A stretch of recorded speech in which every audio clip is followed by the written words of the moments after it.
આઈ એમ વૈદ્ય હેતલ પી સોની. આજે આપણે ઓરેક્યુલર થેરેપીનો અભ્યાસ કરીશું. ઓરેક્યુલર થેરેપી શું છે તેના વિશે જાણીએ તો તમારું જે કાન છે એમાં તમારા શરીરના સમગ્ર એક્યુપ્રેશર પોઈન્ટ આવેલા છે.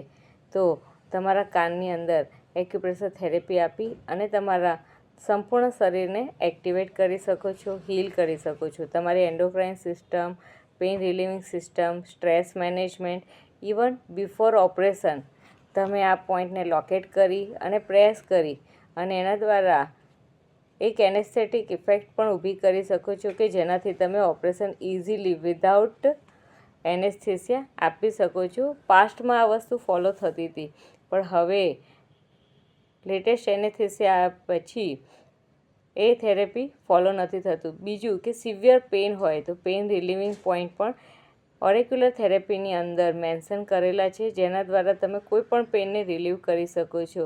પેઇન મીન્સ કે તમને સર્વાઇકલ એરિયામાં પેઇન છે, ઘૂંટણમાં દુખાવો છે, એડીમાં દુખાવો છે, એ જ રીતે તમને માથું દુખે છે, શરદી ઉધરસ અને તાવ છે તો એને પણ તમે ઓરેક્યુલર થેરેપી દ્વારા ટ્રીટ કરી શકો છો. હવે ઓરેક્યુલર થેરેપી કઈ કઈ રીતે થશે તેના વિશે સમજીએ તો ઓરેક્યુલર થેરેપીમાં કર્ણધૂપન, કર્ણપૂરણ, કર્ણ મસાજ અને એની સાથે acupressure therapy, seed therapy, magnetic therapy આવી અલગ અલગ થેરેપી દ્વારા આપણે ઓરેક્યુલર થેરેપી આપી શકીએ છીએ. સિમ્પલ વોર્મ થેરેપી પણ આપી શકીએ છીએ જે આજે હું તમને શીખવાડીશ કે જેના દ્વારા તમે તમારી જાતે વિધાઉટ એની ઇન્સ્ટ્રુમેન્ટ તમારી સિસ્ટમને એક્ટિવેટ કરી શકો છો.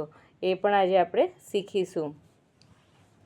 સૌપ્રથમ તમારા બંને હાથને એકબીજા સાથે ઘર્ષણમાં અનુભવો. બંને હાથને એકબીજા સાથે ઘસો. જ્યાં સુધી ગરમી ઉત્પન્ન ના થાય ત્યાં સુધી બંને હાથને એકબીજા સાથે ઘસો. ત્યારબાદ તમારા બંને હાથની હથેળી કાન સાથે પ્રેસ કરો. આંખો બંધ કરો. જસ્ટ ફીલ કરો કે કાનમાં કેવું ફિલિંગ આવે છે અને વોર્મિંગ ઇફેક્ટ પણ ફીલ કરો.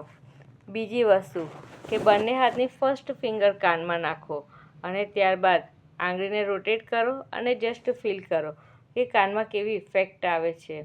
થર્ડ થિંગ, બંને કાનના પડદાને લોક કરો અને ત્યારબાદ આંખો બંધ કરી ફીલ કરો કે તમને કાનમાં કેવી ઇફેક્ટ આવે છે. ફોર્થ, તમારાથી ફૂગો ફૂલાવો અને ત્યારબાદ બંને કાનને પ્રેસ કરો અને ગરદનને અપ એન્ડ ડાઉન કરો અને ત્યારબાદ કેવી ફિલિંગ આવે છે એ ફીલ કરો. આ બધી સિમ્પલ રેમેડીઝ છે કે જેના દ્વારા તમે ઓરેક્યુલર થેરેપી સેલ્ફ પણ કરી શકો છો અને તમારા કાનને હીલ કરી શકો છો. આયુર્વેદમાં તો એવું કહ્યું છે કે માથામાં, કાનમાં અને પગના તળિયે રેગ્યુલર ઓઇલ મસાજ કરવો જોઈએ. તો એના માટે તમે આયુર્વેદિક પંચકર્મ સ્પેશિયાલિસ્ટનો સંપર્ક કરી અને ત્યારબાદ તમારા કાનનું પહેલાં ચેકિંગ કરાવો. ઘણી વખત આપણે જેમ નસ્ય કરતા હોય છે એ રીતે કર્ણપૂરણ પણ કરતા હોય છે. કર્ણપૂરણ થેરેપી ખૂબ જ ફાયદો કરે છે કે જેનાથી થ્રુ આઉટ લાઈફ તમારી હેલ્થ મેન્ટેન રહે છે. ક્યારેય કાનની નસો સુકાતી નથી પણ એના માટે તમારે આયુર્વેદિક ડૉક્ટરનો સંપર્ક કરવાનો અથવા ઈએનટી સ્પેશિયાલિસ્ટનો પણ સંપર્ક કરી કાનના પડદાની તપાસ કરાવી અને એના રૂલ્સ એન્ડ રેગ્યુલેશનને ફોલો કરતાં તમે કર્ણપૂરણ થેરેપીનો અભ્યાસ કરી શકો છો. આપણા ત્યાં ક્લિનિકમાં કર્ણપૂરણ, કર્ણધૂપન, કર્ણ મસાજ, કર્ણ વોર્મિંગ ક્રિયા આ બધી જ થેરેપી આપવામાં આવે છે જેના દ્વારા તમે તમારી ઓલ ઓવર બોડીને હીલ કરી શકો છો. હવે આપણે ઓરેક્યુલર થેરેપી ડેપ્થમાં વિચારીશું તો જેમ નાનું બાળક વૂમ્બમાં ગોઠવાયેલું હોય છે એ જ રીતે તમારા કાનમાં ઇફેક્ટને ફીલ કરો. જસ્ટ ઇમેજિન કેવી રીતે તમારા કાનમાં બધા જ એક્યુપ્રેશર પોઈન્ટ આવેલા છે. સામે આવેલા ચિત્રમાં તમને મેં તમામ એક્યુપ્રેશર થેરેપી આપેલી છે કે જેના દ્વારા તમે કાનને હીલ કરી શકો છો. જેમ કે તમારું કાનનું આઉટર લેયર જેમાં તમારા બધા પ્રેશર પોઈન્ટ આવેલા છે જે પેઇન રિલીવિંગ કરે છે.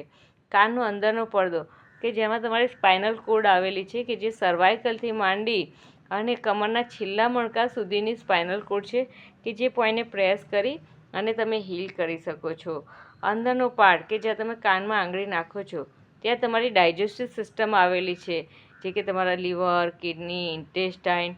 તો તમારી ડાયજેસ્ટિવ સિસ્ટમને એક્ટિવેટ કરવા માટે સિમ્પલ કાનમાં અંદર આંગળી નાખી ગોળ ગોળ ફેરવો અને ઓટોમેટિકલી સિસ્ટમ એક્ટિવેટ થઈ જશે.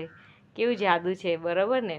હવે એ જ રીતે સૌથી અગત્યની પોઈન્ટ પહેલાંના સમયમાં લોકો રોજ સવારે ઘરેથી નીકળતા પહેલાં અત્તરનું પૂમડું કરી અને પછી કાનની અંદર તમને એક પોઈન્ટ આપવામાં આવેલો છે, જે જગ્યાએ કાનની અંદર અત્તરનું પૂમડું ભરવી અને પછી ઘરેથી બહાર નીકળતા હતા, એટલે આખો દિવસ તમને સુગંધનો અનુભૂતિ થાય.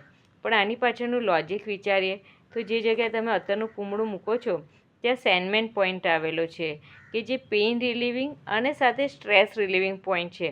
કારણ કે જે એ પાર્ટ છે એમાં તમારા હિપ જોઈન્ટ, ની જોઈન્ટ, તમારા એન્કલ જોઈન્ટ, એટલે કે જે જગ્યાએ તમે એક્સેસિવ પેઇન ફીલ કરો છો એ બધા જ પોઈન્ટ એ જગ્યાએ આવેલા છે.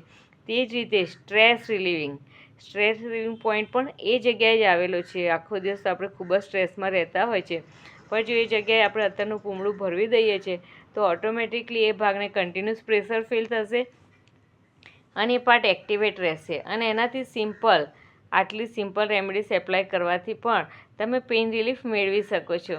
તો સેન્ડમેન પોઈન્ટને એક્ટિવેટ કરી અને તમે સ્ટ્રેસ ફ્રી અને પેઇન ફ્રી લાઈફ પણ સ્પેન્ડ કરી શકો છો.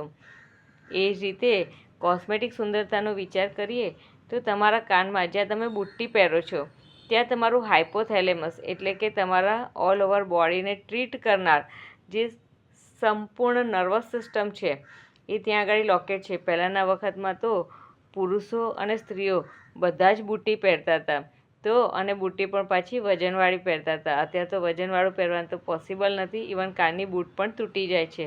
પણ પહેલાંના લોકોમાં સ્ટ્રેન્થ હતી. તો આપણે જે કાન વિંધાઈએ છીએ અને બીજું કે લોકો 2-2 કે 3-3 બુટ્ટીઓ પહેરતા હોય છે, તો એની પાછળ પણ સિમ્પલ લોજિક છે. જ્યારે એ બુટ્ટીઓ પહેરે છે ત્યારે એના દ્વારા એક એક્યુપ્રેશર થેરેપી થાય છે, એ પોઈન્ટ પ્રેસ થાય છે અને એના દ્વારા તમે ઘણા બધા રોગોથી બચી શકો છો.